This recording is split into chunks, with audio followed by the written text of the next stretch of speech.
Vice versus women's rights, or Vice suffering from women's rights, as you might be able to say, because there's a Vice reporter who's been sat in Afghanistan, Taliban-controlled Afghanistan, making a film. And on that note, just as a side note, I mean, glory to her on that. That's fair play. That takes balls. It's good journalism. Except she then gave an interview, or at least did an interview, with one of the leaders of the Taliban, and it is the most like dunce interview you've ever seen. Really?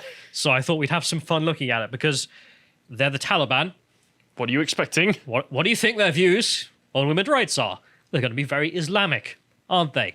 They're going to be in accordance with the Sharia, the Islamic law. She didn't think so, presumably. Otherwise, I don't know why you ask these questions. Big shock. So let's get this up. So this is the interview, and people can go watch the full thing and have some enjoyment of their own in the meantime. But if we get to the next link real quick first, you can have a quick old look at the response from Mr. Taliban himself dealing with this damn interview. Western women. You know it's going to be good. Let's play the first clip. I mean, a lot of the funds coming into this country have been paused, and that's because the international community is unable to recognize the Taliban government because of your terrible human rights abuses happening here. Will you ever compromise on what your interpretation of very strict Islamic law is?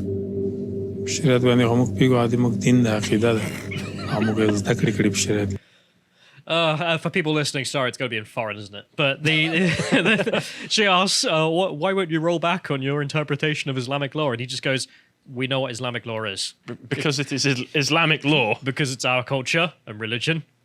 And she just like is dumbfounded looking at him like, oh my God. She does kind of have a mouth hanging wide open like, what? Yeah, it's mad. It's like, why won't you roll back Sharia?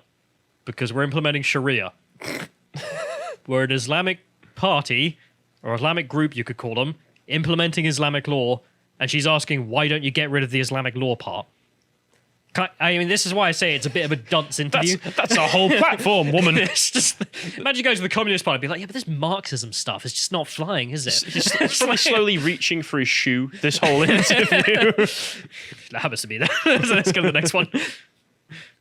But surely to recognize the Taliban government, I mean, it's as simple as just putting systems in place. I mean, and being clear on what the specifics are. For example, say when girls are going to go back to school, provide equal rights for men and women. Oh my God. Get rid of some of the draconian applications of Sharia law. اصلي موضوع دا د هغه مسایل چې د افغانستان د داخلي موضوعات د افغانستان د ملي ګټو سره تړلي دي افغانستان د باورونو عقیده او اسلامي ارزښتونو سره تړلي دي خو له نړۍ نه غواړو چې د افغانستان او اصول او باورونو عقیده ته درناوی وکړي. Again, it's surreal. I mean, you almost kind of feel... he's the Taliban, so no, but you almost kind of feel sympathy for him, like he's talking to a toddler. And he is rolling his eyes the whole way through, like, why is this not as simple for you? It's like this Western journalist is like, why won't you let women go to school? And why won't you have women's rights that are allowed in the West? And he just goes, because we have Islamic values, because we're an Islamic country implementing Islamic values. Stop interfering. You know nothing of this place. To be fair, he did just end that off with, we just don't want other people interfering with Afghanistan. And it's like, it's kind of got us. Well, because, she is part of the West, let's say, and she's telling us, being like, why won't you do Western things? And he's like, because I'm not a bloody Westerner. Yep. What were you expecting? Big shock. Big shock, I'm sorry. Again, the minimum level of shock should be applied. Apparently not. And just to make the point, we've made it before, but we'll make it again. Just looking at the Pew polling. So this is a Pew poll, we can get up here, which was taken when we, as NATO, the Americans, were in Afghanistan. We ran the place, pretty much, with them, or at least with some of them. And, well, the polling was done, free and fair, of the Afghan people. And as you can see, they asked the question, Pew, favour or oppose making Sharia the law of the land? 99% of Afghanistan people said, yes, I want Sharia as the law of the land. That includes women. Was the 1% that one woman doing the interview? She snuck in with the vote. I'm an Afghan. Presumably. It's just, in there as well, 85% of the Afghan public wanted stoning for adultery. Oh my God. Just keep this in mind. This is why I am not shocked and why I'm not even outraged. Why by are we anything. even trying to change these parts of the world? If they just want to live like this, we'll just leave them alone. If you're looking for being the British Empire and to reform the foreigners to stop being so uncivilized, then yeah, you can be like, well, yeah, we're going to reform the foreigners to stop being so uncivilized. We tried that for 20 years. Well, we tried it for longer than 20. Oh, yeah, true. Then we gave up and left. And if we go forward, we can see why this is a pointless task and also kind of silly, especially at this level. Let's go to the next clip in which she says that Afghanistan is rated the worst place for women in the world. Let's see his response. Afghanistan is consistently ranked the worst place to be a woman. Just look at his face. Just look at it. He's like, that's how we like it. Allah give me strength to deal with this whore. So it's just like, I imagine it's going through his head. It's like, why is your face not covered? Let's play the next one, see his response. Under the previous government, any form of abuse towards women was deemed a criminal act. Under the new Taliban courts, will that still be the case? نه تاسو وسم کولای شئ خار کې پښتنه وکړئ چې کومه خزي آزار او اذیت کېده مخکې دا وسم نسته د دې ست به موږ نور هم د خزو لپاره امن چاپیریال جوړ کو. I mean, that's not true. Women are still getting abused, and you haven't really answered my question in that will there be a law in place where it is a criminal act to abuse a woman? چې دوی ضروري کېږي دوی سره زیاته کېږي د سره راپورونه چې موږ راغلي موږ نه دي لاسته کړي او کدا چې جای پیدا شي د شکایت چې موږ ډیر زر رسیدګي کوو. Again, her face there. So she asks, are you going to make essentially abusing women illegal? He says, we had no complaints. We don't let them have complaints over here. Very much there are no gays in Chechnya moment. It's just, well, there are no complaints, it's not taking place. She said, well, you haven't had are you going to make it illegal even if there are no complaints? And it's just like, well, there are no complaints. It's the Taliban. What were you expecting her to say? And she looked very disappointed by that response. I can't believe all of these Taliban aren't feminists. Yeah, don't know where you thought you were going to go with that one. And this is the funny thing, because let's for people who may wonder about beating women in Islam, let's have a little game, shall we? Of what is the Islamic interpretation of beating your wife? Oh no! Welcome to the show, which will deal with wife beating. This looks like a game show. Yeah, that's why I made the game show music, because in my head, that's what we're doing right now. We're going to have a little game show about what does Islam say about beating your wife. Because this is the thing. What were you expecting from this interview with the Mr. Taliban? And this is Memory TV quotes, which if you haven't enjoyed Memory TV memes, Google Memory TV memes. They are hilarious. You're in for a good evening. And here's some examples, which welcome to the show, in which we will deal with wife beating today. So if we go to the next one, we can see some of the discussions that take place on Arab television. In this case, the Sharia says beat them. This is in regards to if your wife is done wrong. I assume that's a woman saying that as well. Yeah, as a woman She's saying... She's completely cool with it. She's like, oh, well, I deserve it. Well, if I've done something wrong, the Sharia is to beat me. The Islamic law is to beat me because it's Islam. It's not liberal. It's not Western. It's putting it mildly. We go to the next one. We can see someone talking about what you do before you start. Oh my God. Before you start beating your wife, this man says, you should always say, in the name of Allah. And then beat her. That's... Well, the thing is, we laugh at this stuff, but it's awful. This is the entire Arab world. I know. That's why I say just... If this is how they are, we tried for years. I misspoke. This is the entire Islamic world. Yes. And it's not just, maybe this country doesn't have this as law as accepted. It doesn't matter. I think what matters is the Islamic law, because that's the important part. What is this Islamic country's fundamental view on beating a wife according to their religion? And as you can see, we start it with, in the name of Allah. I just feel like we should leave these people to it and then just don't bring them over here. Those are my two easy rules.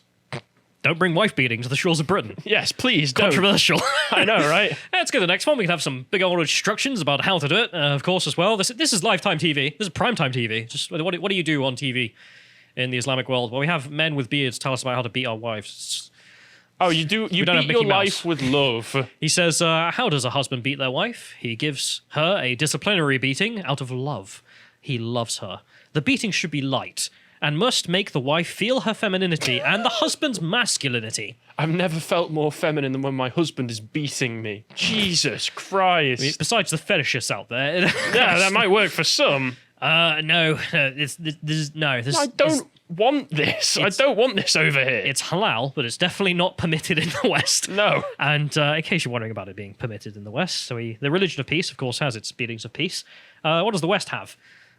They have barbarism. Let's go to the next one. We can see another memory TV meme here. Some guy saying, nowadays, wife beating is illegal in the West. Illegal! Can you imagine such barbarism? And the reinterviewer just says, unbelievable. I have to listen to her nagging day in, day out, and can't even show her the back of my hand. This is the Islamic world, right? We're not even getting to Afghanistan levels of Islamic world. This is just various places, various Arab televisions. We call them barbaric for beating their wives, and they call us barbaric for not beating our wives. Yeah. These two cultures are completely incompatible with one another. I mean, do you need more evidence? Do you need more to We've find got out more. What you thought Mr. Taliban might have said about abuse of women? No wonder there's been no complaints. I mean, what were you expecting? And then he just has probably the most frank discussion with the lady. Because the lady asks about, you bring out the old faithful of arguing with a barbarian who thinks that women shouldn't have rights. And you go, well, you have a daughter. Shouldn't she have rights? He responds with a Chad no. Let's play the clip. I mean, I don't think that's true. I think a lot of the women that we spoke to were severely abused and extremely traumatized. You have a daughter. Do you think that she deserves equal rights when she grows up to be a woman? نه ښځې ته ځان ته حقوق دي په شریعت کې او نارینه‌و ته ځان ته حقوق دي. موږ 50 قانون موږ نه لرو. Once again, this is like negotiating with a brick wall. What do you expect? This is all simple to him. This is natural to him. It's like going to a liberal and being like, oh, should people have rights? It's like, well, yeah. Well, yeah. Dummy. But these people aren't liberals. So, it's like moving to the United States and be like, why don't you just have a communist dictatorship run by the chairman? It's like, oh, yeah. It's dumb. John pointing out we should probably... we have done. As I mentioned, his response there was just to say, no, well, they shouldn't have rights. He also says that there are laws for women and there are laws for men. We don't have 50-50 equal rule. Yeah. Which is very, very obvious. Islam. What were you expecting? Yeah, I know. Shock. It's just what a weird interview. And that's why I definitely wanted to go over it. And also because his responses are really funny. Even if, of course, this is barbarism, it's funny barbarism. I am genuinely interested to see what that documentary will turn out like, because Vice have done nothing good that I've seen for a very long time. So it looks like they're at least doing something interesting. Yeah. And there's a sensibility to it as well, which is just, yeah, it's Afghanistan. What were you expecting? But also, it's Afghanistan. What were you hoping to do? Because you may wonder, and you may think, okay, well, maybe we lack such humility for a situation, a serious one, in which people are being beaten day in, day out for things that we wouldn't consider crimes, of course, just innocent things. And, well, maybe we should use force. Why wouldn't we try and use force to try and stop those kind of injustices around the world? Maybe even military force? We tried. I mean, Afghanistan is just the perfect example of we tried for 20 years. And we lost. We lost big time. And Zemmour has some answers to this. So this is part of a premium podcast. We're going to do some other point about Eric Zemmour. And he was asked about this exact situation about the same time. So I thought it's definitely worth mentioning. And so this is an interview you had with French TV. And there's this channel here in case you want to see some more stuff in which they translated into English. He's asked about his policy for asylum seekers. And he says, well, I'm just going to have freedom fighters, no one else. Pretty sensible. And then we'll see the interviewer put to him the question of Afghan women. Let's play that clip. Le pays pour l'asile, c'est l'Afghanistan. Aujourd'hui, on sait ce qui s'est passé avec la prise de Kaboul par les talibans. Les femmes afghanes qui sont persécutées, est-ce que, par exemple, les femmes afghanes, vous les accueillez en France? Est-ce qu'elles peuvent bénéficier de l'asile? Les femmes afghanes ne sont pas des combattantes de la liberté pour moi. Donc je ne les accepte pas. Donc les femmes afghanes qui subissent les exactions, qui restent chez elles, qui peuvent être lapidées, elles sont chez elles. Je ne suis pas le Père Noël de l'humanité. Donc les gens ils appartiennent à des peuples, ils ont des histoires, ils ont des cultures. Je ne suis pas là pour donner ni des leçons de morale aux 6 milliards ou 7 milliards d'hommes, ni accueillir toute la misère du monde et tous les malheurs du monde. Donc moi, je ferme. Brilliant answer. Great answer. Do you want to explain that for those who are listening? We're going to go through it for people who are listening as well. So, I mean, he just mentions that, well, Afghan women aren't freedom fighters, that they're not Victor Hugo or Solzhenitsyn, because, well, they are people, they are individuals who belong to a people. Who have their own very distinct history and culture and beliefs. Yeah, Afghan women belong to the Afghan people, as in they are of Afghan people, and therefore Afghanistan's barbarism and backwardsness is because of Afghanistan. Regardless of your opinions on the whole thing, it's an Islamic country, it's been taken over by Islamists. Yeah, it's not a problem. And if you think, okay, no, that is our problem, well, okay, now you need to invade literally like 3/4 of the planet to try and make it the Western. It's a non-argument to be like, well, he just they're had suffering, therefore. He had a great little soundbite there as well, which is that I am not the Santa Claus of humanity. Yeah, it's terrible. For us, it's terrible in our eyes. But it's not our place. As in, it's not our country. It is barbaric. It is terrible. But we're not the Santa Claus of humanity, as you say. Yeah, if we're not a nation that any longer really thrives on warfare, if we don't want to, just empire. Are we there to civilize them? No. That's what we used to do. We don't do it anymore. We're past that now. We've seen in these parts of the world it just doesn't work. So I think it's time to cut our losses, as we have done. Particularly with Afghanistan there. But so you mentioned the fact that individuals belong to people, their cultures and their histories. I just love that. I just do not call it a grave as the future the Muslims chose. And it's not just Afghanistan, of course. I mean, there are plenty of other human rights abuses in all over the Muslim world. And again, not our problem. Simple as that. He says also, I am not here to give moral lessons to 7 billion people. Yeah, he's here for the French, to defend France. That is what he's there for. He's the ruler of the French if he wants to be as the French president. And he says, nor am I here to welcome the misery of the world. Well, it's fantastic. That's what Europe's been doing for the past who knows how long, and look what it's got us so far. But he makes the point with his asylum policy. It's like France takes, 200,000 asylum applications every year? Some ridiculous number, yeah. They used to take 300 in 1950. That sounds much more reasonable to me. And he's like, well, that's what we should do. We used to do it. It was freedom fighters only. We'll do that. Not the miseries of the world can come here because where I live is awful. Yeah, of course it's awful. Then that's when you open up the floodgates for anybody to just go, oh, my life was miserable where I'm from. You get economic migrants. No, it's terrible. Like, most of the world is terrible. Yeah. Like, if you're just going to accept that because world terrible, you have right to be in France, a country on the other side of the planet, well, then the entire world has the right to be in France.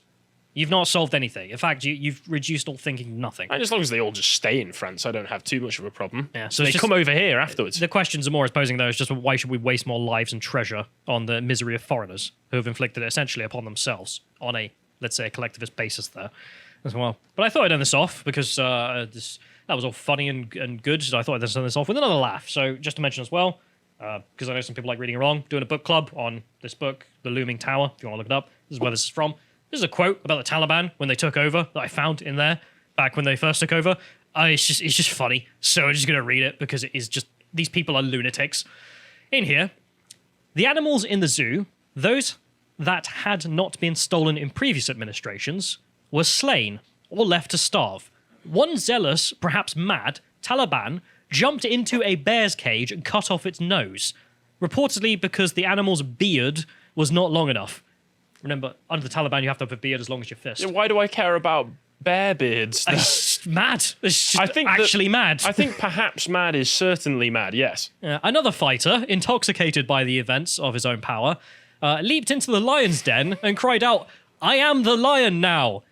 The lion killed him. Comedic timing. It's incredible. I am the lion now. Don't think so.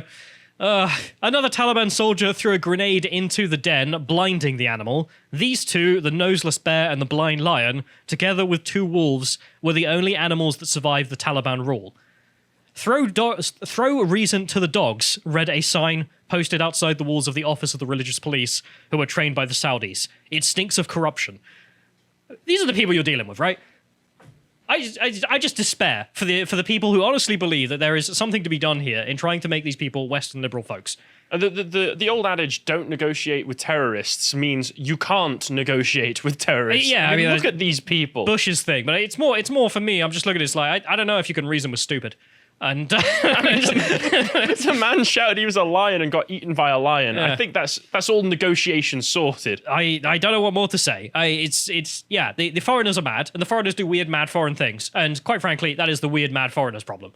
If you enjoyed that segment from the podcast, The Lotus Eaters, you can go to lotuseaters.com to get access to all the premium content we have on the site, such as this discussion that Carl and Luke Avery, /Lambda if you know him from YouTube, had about the wisdom of Ecclesiastes. And if you want to follow what else is coming out from Carl, you can follow him on Getter at Carl Benjamin. Thank you and goodbye.